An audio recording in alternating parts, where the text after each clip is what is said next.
हम वहाँ ही गुस्सा करते हैं जहाँ हमें गुस्सा करना अलाउड होता है।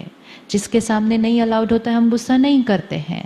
लेकिन करते करते करते सारा दिन हमारा कितना नुकसान कितना हो रहा है। ज़्यादा नुकसान किसका होता है, जो डांटता है या जो डांट खाता है? वेरी गुड, वो भी पता है। कोई ऐसी बात ही नहीं है जो नहीं पता है, लेकिन फिर भी बाहर जाके काम करवाने के लिए डांट देते हैं। हर हॉस्पिटल में एग्जीक्यूटिव हेल्थ चेकअप होता है, वर्कर हेल्थ चेकअप नहीं होता। तो कौन से वर्ग का चेकअप हो रहा है? कौन से वर्ग का चेकअप हो रहा है? कौन से वर्ग को डायबिटीज, कोलेस्ट्रॉल, बीपी ज्यादा है? जो डांटता है, मतलब जो काम करवाता है। जो काम कर रहा है उसको नहीं हो रहा, जो काम करवाता है और गुस्सा यूज करके काम करवाता है। एक चीज को हटा लो, आपकी ऑर्गेनाइजेशन की प्रोडक्टिविटी बढ़ जाएगी। Most important, the energy field of the office should change. Office में एंटर भी करना हो तो वहीं लिख दो, you are entering a no anger zone. मतलब जो क्लाइंट आए, जो कोई भी आए बाहर वाला, उसको भी अलाउड नहीं है। मंदिर कैसे बनते हैं? मंदिर कैसे बनते हैं? मंदिर में जाके क्यों लोगों को अच्छा लगता है? क्योंकि वहाँ की एनर्जी फील्ड। अब सोचो, अगर 8 घंटे मंदिर में ही बैठ के काम करना हो तो इमोशनल हेल्थ तो अपने आप अच्छी हो जाएगी। तो फिर ऑफिस को क्या बना देंगे? 2 चीज़ें ऑफिस से हट जानी चाहिए, एक एंगर एंड दूसरा गॉसिप। एनर्जी डिप्लीटर्स जो हैं बहुत बड़े, और जो विजिबल है, देखो एक जैसे इनसिक्योरिटी है, ये तो अंदर है, लेकिन एंगर दिखता है, गॉसिप भी दिखता है। जो 2 चीजें बाहर दिखती हैं बिहेवियर में, इसको बैन कर दो कि this is a no anger zone, this is a no gossip zone. एक दूसरे को जाकर तीसरे की बात करता है। जो सुना रहा है उसकी एनर्जी घटती है, जो सुन रहा है उसकी एनर्जी घटती है। दोनों मिलकर जिसके बारे में बात कर रहे हैं उसकी एनर्जी घटती है, और पूरे ऑफिस के अंदर वो वाइब्रेशन रेडिएट कर जाती है। तो सबसे पहले हम किसी और की कमजोरी किसी को ना जाके सुनाएं। कोई हमें सुनाने आए, ऑफिस में भी अगर कोई किसी के बारे में प्रोफेशनली भी कुछ सुनाने आए तो बोलो दोनों इकट्ठे आना, तब बात करते हैं।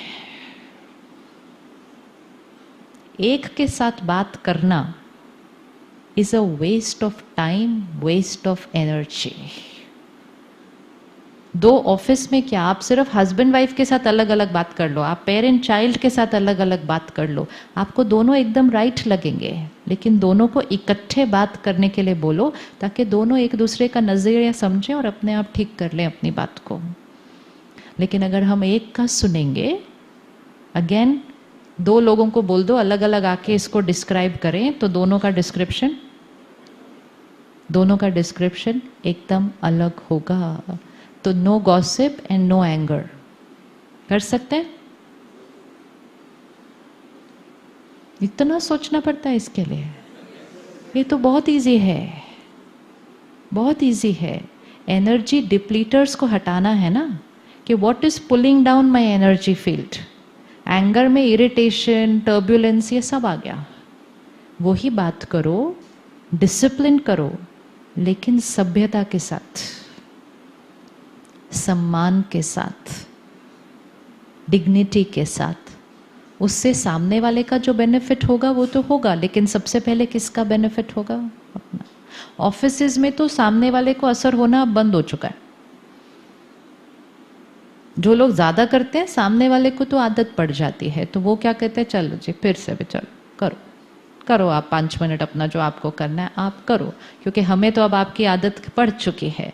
लेकिन सामने वाला बच जाएगा, जो कर रहा है वो नहीं बच सकता, because we are creating that anger, we are creating that energy. So करने वाला नहीं बचेगा, सामने वाला हैज अ चॉइस।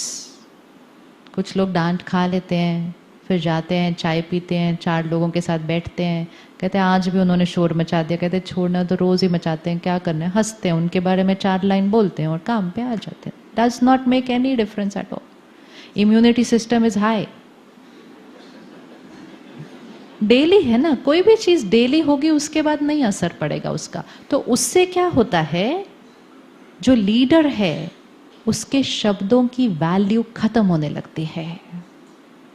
एक पेरेंट भी अगर रोज डांट रहा है, क्रिटिसाइज कर रहा है, बच्चों के ऊपर उसका प्रभाव खत्म हो जाता है, क्योंकि शब्दों की वैल्यू ही खत्म हो गई, क्योंकि शब्दों का अब सामने वाले के ऊपर असर होना कम हो गया।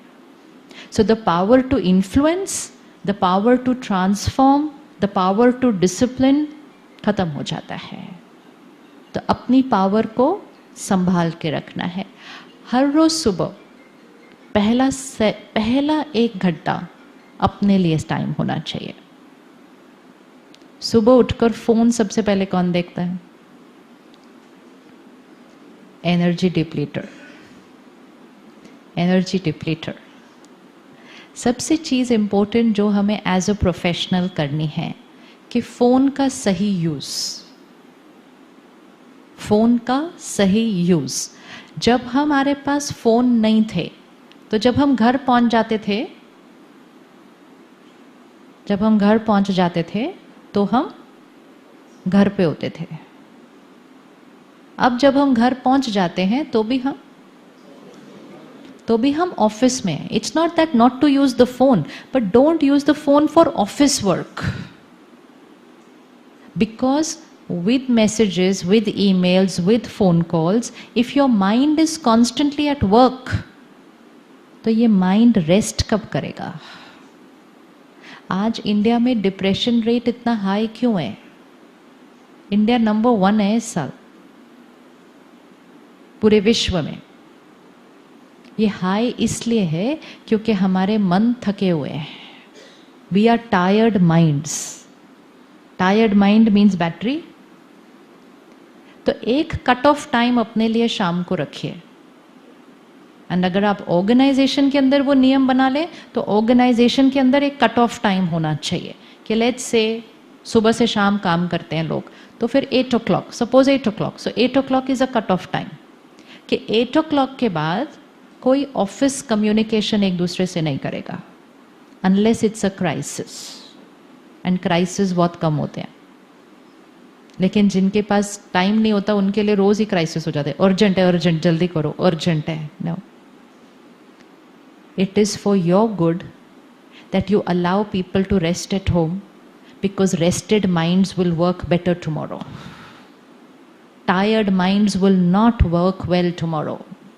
The reason why we are short of time is because the mind is tired. थके हुए मन को चला रहे, काम कर रहे हैं। कर सकते हैं कट ऑफ टाइम? कितनी देर कट ऑफ होना चाहिए किसी का ऑफिस से? 12 आवर्स। Very good. तो इसका मतलब शाम के 8 से सुबह के 8, शाम के 8 से सुबह के 8। Yes, no office phone call, no office messages, no office emails.